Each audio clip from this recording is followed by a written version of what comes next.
வணக்கம். வள்ளி வீட்டு சமையல் சேனல்லேருந்து நான் வள்ளி பேசுகிறேன். உங்களுக்கு இன்றைக்கி நான் என்ன கற்றுக் கொடுக்க போகிறேன் அப்படின்னா, கம்பு மாவு உருண்டை. நாங்கள்லாம் ஊர்லலாம் கம்பு ஊற வச்சு இடித்து கஞ்சி காய்ச்சி சாப்பிடுவோம். அது எங்களுக்கு உடம்புல கொஞ்சம் நல்லா தெம்பு இருக்கிற மாதிரி இருக்கும். இப்போ இங்கே அதெல்லாம் நம்மளால் செய்ய முடியல. அதனால் இப்போ அந்த கம்பை வறுத்து மாவு அரைச்சி மிஷினில் போய் அரைச்சிட்டு நாங்கள் அதை மாவு உருண்டையாக உங்களுக்கு சொல்லி கற்றுக் கொடுக்க போகிறேன்.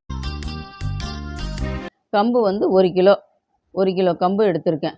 அதை கடாயில் போட்டு வறுக்கணும்னா அந்த வறுக்கும் போதே எப்படின்னா அந்த கம்பு அப்படியே பொரிஞ்சு வர்ற மாதிரி வரும். 1, 2 பொரிஞ்சு வரும். அரிசி கொஞ்சம் செவந்து வரும். ரொம்ப கருக விட்டுறக்கூடாது, கொஞ்சம் பச்சையாகவும் இருந்துடக்கூடாது. அதை வறுத்து நம்ம அதை மிஷினில் கொண்டு போய் அரைச்சிட்டு வரணும். இல்லை கொஞ்சமாக செய்யணும் அப்படின்னா நீங்கள் மிக்ஸி ஜாரில் போட்டு வீட்டில் வச்சு அரைச்சி அதை மாவை ஜலிச்சு வச்சு அந்த மாதிரி கூட செய்யலாம். இப்போ நான் 1 கிலோ வாங்கியிருக்கிறதுனால நான் மிஷினில் நான் அரைச்சிட்டு வந்தேன். வெல்லத்தை நல்லா பொடியாக தட்டி போட்டு அதை வாணலியில் போட்டு நல்லா காய்ச்சணும். தண்ணியை ஊற்றி காய்ச்சிட்டு நல்லா காய்ச்சும்போது ரொம்ப தண்ணியாகவும் இருந்துடக்கூடாது, ரொம்ப கட்டியாக பதத்துக்கு ஒரு ஜவு மிட்டாய் மாதிரி வந்துடக்கூடாது. கொஞ்சம் ஓரளவு பதமாக வச்சு அதை காய்ச்சணும்.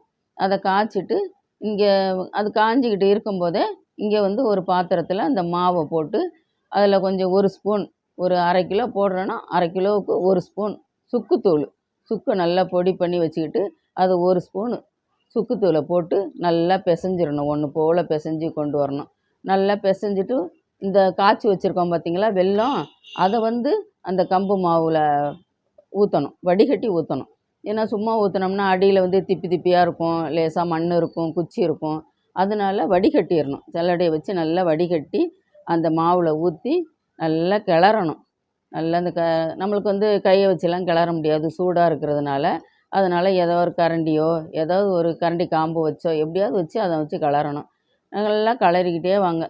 அது பத்தலைனா கூட அந்த இதை கொஞ்சம் கூட ஊற்றிக்கலாம். ஊற்றி நல்லா கிளறிட்டு நல்லா அது கட்டியாக வந்துடும். கட்டியாக வந்ததுக்கப்புறமா அது ஒன்று போல் வரணும்ல, அப்போது நல்லா கைட்டை போட்டு பிசைஞ்சிக்கிட்டு நான் பிடிக்கிறேன் பாருங்கள் உருண்டை, இது மாதிரி உருண்டை பிடிங்க. உருண்டை பிடிச்சிங்கன்னா 1 கிலோ அப்படின்னா 40 உருண்டை வரும். இது சாப்பிட்டா உங்களுக்கும் ரொம்ப நல்லாயிருக்கும், குழந்தைங்களுக்கும் கொடுக்கலாம். இப்போ வெளியிலலாம் வாங்கி ஸ்வீட்டுன்னு வாங்கி கொடுக்குறோம், அது பிள்ளைங்களுக்கு ஒன்று ஒத்துக்கிட மாட்டேங்குது. இப்போ இது கம்புங்கிறது ரொம்ப நல்லது, உடம்புக்கு ரொம்ப நல்லது. இது ஸ்வீட்டு மாதிரி இருக்கிறதுனால பிள்ளைங்களுக்கும் நல்லா சாப்பிட கொடுக்கலாம், நம்மளும் சாப்பிட்லாம், சுகர் பேஷண்ட்டும் சாப்பிட்லாம். அதனால் நான் செஞ்சதை செஞ்சு சாப்பிட்டு பார்த்துட்டு எப்படி இருக்குன்னு பார்த்து கமெண்ட் பண்ணுங்கள். நம்ம சேனலை ஃபாலோ பண்ணுங்கள். நன்றி.